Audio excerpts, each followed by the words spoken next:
Aí, teve um momento onde eu empreendi. Depois que eu saí de Masters, eu cheguei a empreender eu criei uma escola de programação presencial. A gente chegou a Caramba! ter 6 turmas e depois, eu descobri que era muito caro. E o meu dinheiro estava indo embora. Descobri que era Ah, era muito muito caro caro, manter o era negócio. muito caro ter uma escola Entendi. presencial, estava todo mundo fazendo sua escola online, eu falei: "Vou fazer presencial, porque é muito mais legal e tudo É. mais". Fiz uma escola chamada Tech Training, em Campinas.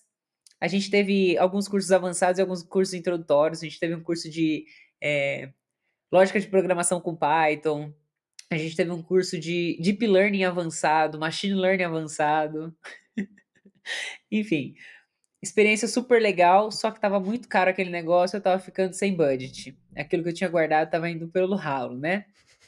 Terminei Entendi. no zero a zero, paguei os professores, lindo, maravilhoso, falei assim: "Preciso fazer Ah, alguma só com a outra coisa". experiência. Não, maravilhoso, né, achei incrível, experiência surreal. E aí, eu decidi fazer uma coisa diferente. Falei: "E se eu fosse para uma outra ponta? Não da parte de educação, mas fosse para a ponta de recrutamento?". E aí eu comecei a fazer, então, Nossa trabalho de senhora. hunting. A sua Meu cara tá Deus, muito Thaís. boa. Que isso, cara? E aí, essa Você já fez experiência, muita coisa. Nossa, mãe do céu. a pessoa estava a fim de testar, entendeu? Entendi. Aí, o desfecho dessa empresa foi muito engraçado. Porque, de novo, lembra que em paralelo eu estava com a comunidade, exposição, fazendo muitos meetups. E aí eu Uhum. lembro que teve uma época que o iFood entrou como nosso patrocinador durante um ano. Ele entregava os coffees, e no outro ano ele entrou com os coffees também. Num ano ele deu em dinheiro, no outro ano ele fazia os pedidos dos coffees para os eventos. Então a gente tinha o iFood como um patrocinador, ele abria as portas, a gente fez muitos meetups no iFood também, lá em Campinas e tudo mais. E eu com a minha vida em paralelo lá, né? Faculdade e trabalho. Empreendi com curso, depois eu decidi empreender com recrutamento. O que que aconteceu? Eu fui muito enganada. Eu não tinha ninguém do jurídico para poder me ajudar, eu não tinha contrato super bonitinho e tudo mais. E eu comecei a sofrer algumas coisas do tipo: "Ah, essa pessoa não serve, Thaísa". E aí passava 2, 3 meses, essa pessoa era contratada pela empresa, e eu não recebia Hum, nada. entendi. E aí eu fiquei tipo: "Gente, tá muito difícil fazer esse negócio sozinha, dar certo", mas tudo bem, eu estava aprendendo sobre recrutamento, sobre processo seletivo, estava sendo legal.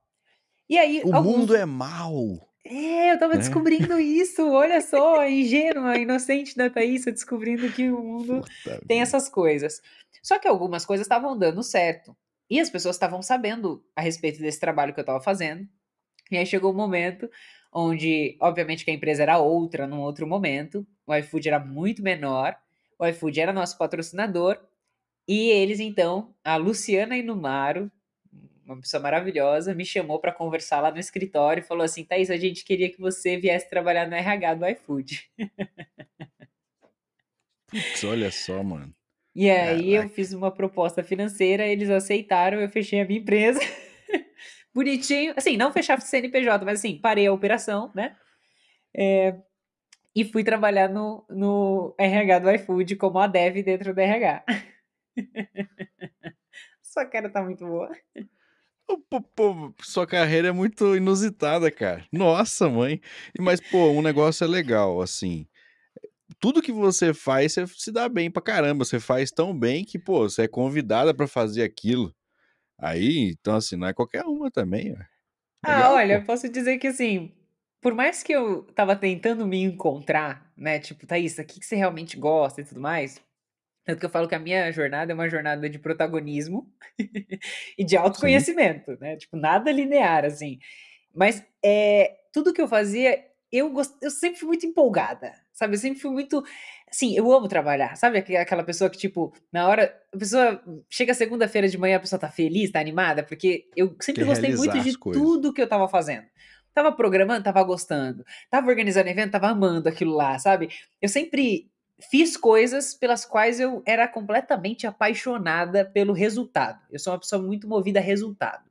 Então, se eu via que o resultado era incrível, eu me submetia ao processo. Eu me submetia, talvez, a coisas chatas, né? Mas o resultado, caramba, que demais. Então, tudo que eu resolvia fazer, assim, eu sempre fui muito intensa, né? Eu colocava, assim, tipo, corpo e alma para fazer aquele negócio. E por mais que às vezes as coisas não saíam como planejado, eu pelo menos sabia que eu estava aprendendo e me desenvolvendo. Alguma habilidade eu estava desenvolvendo. Pô, Isso era um fato. Então eu fui trabalhar no RH do iFood, eu era responsável pela marca empregadora, focada em tecnologia.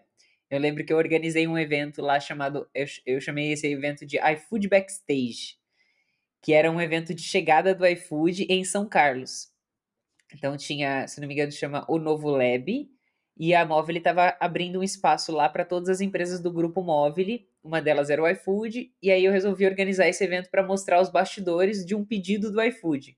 Todos o caminho pelo qual, todos os nossa, lugares, que as legal. áreas que um pedido do iFood ele passava. E aí a gente fez esse evento, um evento com mais de 200 pessoas, a galera do, acho que é Open Sanka, esqueci o nome da comunidade que me ajudou a fazer a divulgação pra galera de lá e tudo mais. Foi muito massa. Foi muito legal. Tem que mostrar e daí no final falar assim, ó, então você que tá reclamando que vai demorar, que tá demorando, não enche mais o nosso saco aqui, porque o negócio é violento, cara. Entendeu? Não é É, assim não. e a ideia era muito essa, assim, de, olha, só pra você entender que existe um nível de complexidade surreal Nossa senhora. por trás de um pedido, sabe? E foi exatamente isso que passou na minha cabeça quando eu criei o conceito desse evento, sabe? Enfim, então foi super bacana. Era um evento, era um momento onde estavam contratando muitos desenvolvedores. Todo mês tinha muita gente entrando, tinha onboarding e tudo mais.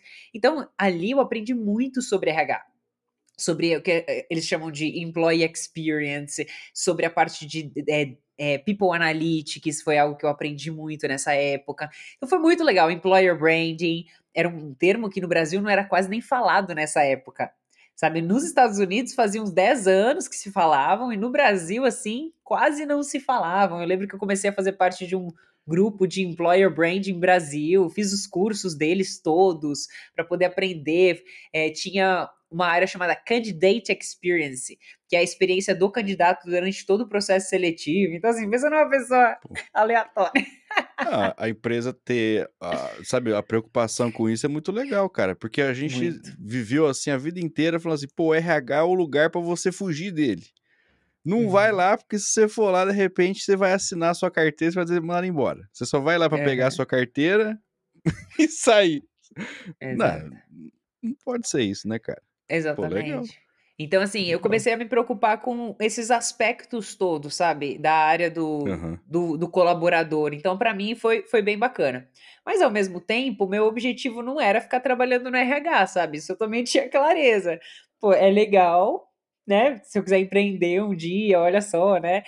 Mas não é exatamente isso que eu desejo, ficar dentro do RH, né? É, até porque você só vai 6 meses, aí você já muda de carreira, né, no Né? caso. A gente só vai coletando, Pô. entendeu? A gente vai colocando as coisas dentro da caixinha, dentro da cestinha, entendeu? E a gente vai pro Isso. próximo. E aí surgiu um convite muito legal, que foi para trabalhar na Impulso. Eu entrei lá como Developer Relations, que era algo muito próximo do que eu desejava, que é você precisa continuar sabendo de tecnologia, você precisa lidar com gente, lidar com comunidade. Então eu falei assim, nossa, né? Acho que eu tô me encontrando, olha só, né? E aí, ali na Impulso, eu me tornei head pela primeira vez. Então, tudo que eu tinha aprendido nas minhas experiências anteriores, eu usei sendo líder. Estando numa Uhum. posição de head de uma unidade de negócio, usando toda a minha capacidade estratégica, usando a gestão de pessoas, porque eu tinha uma equipe, se não me engano, de 5 pessoas nessa época para liderar e gerenciar diretamente. Indiretamente, eu gerenciava o time de engenharia e indiretamente eu gerenciava o time de marketing. E, debaixo da minha responsabilidade, tinha uma unidade de negócio. E o mais engraçado é que, ó, nesse caso eu já estava ali em gestão, né? Já estava bem em gestão Uhum. mesmo. Nesse caso, o produto era para devs. Então, assim, fazia muito sentido na minha cabeça, sabe? Porque até aquele momento, tudo que eu tinha feito era para dev. Era evento para dev, era comunidade para dev, era produto para dev, era cuidar de dev, era ser tia dos devs, era dev, tudo dev, né? E aí eu entro na Impulso para ser head de uma unidade de negócio em que o intuito era criar uma rede social para devs, que é a Impulso Network. Só que na Nossa, época, a mas. Impulso Network não existia como ela é hoje. Ela existia basicamente como uma comunidade dentro do Rocket Chat com 9.000 pessoas. Era uma comunidade. Mas não Entendi. era uma plataforma, não era uma rede social. E aí foi nesse momento que eles me contrataram. E eu fui responsável por fazer a criação, conduzir, né, a criação de uma rede social de fato. Então foi o momento onde eu estudei muito sobre gamificação. Eu estava muito mais no papel de produto ali, até mais do que de estratégia de produto, né, principalmente. Não era uma unidade de negócio que dava dinheiro diretamente, ela não impactava na receita diretamente, mas ela impactava indiretamente, porque ela Uhum. trazia devs qualificados para outra unidade de negócio, que era a que contratava e formava times para grandes empresas. Né? Então, esses devs eles estavam expostos às vagas dentro da rede social. Então, a minha responsabilidade era conseguir trazer esses devs, uma grande quantidade de devs, qualificados para que eles pudessem ser expostos às vagas da outra unidade de negócio.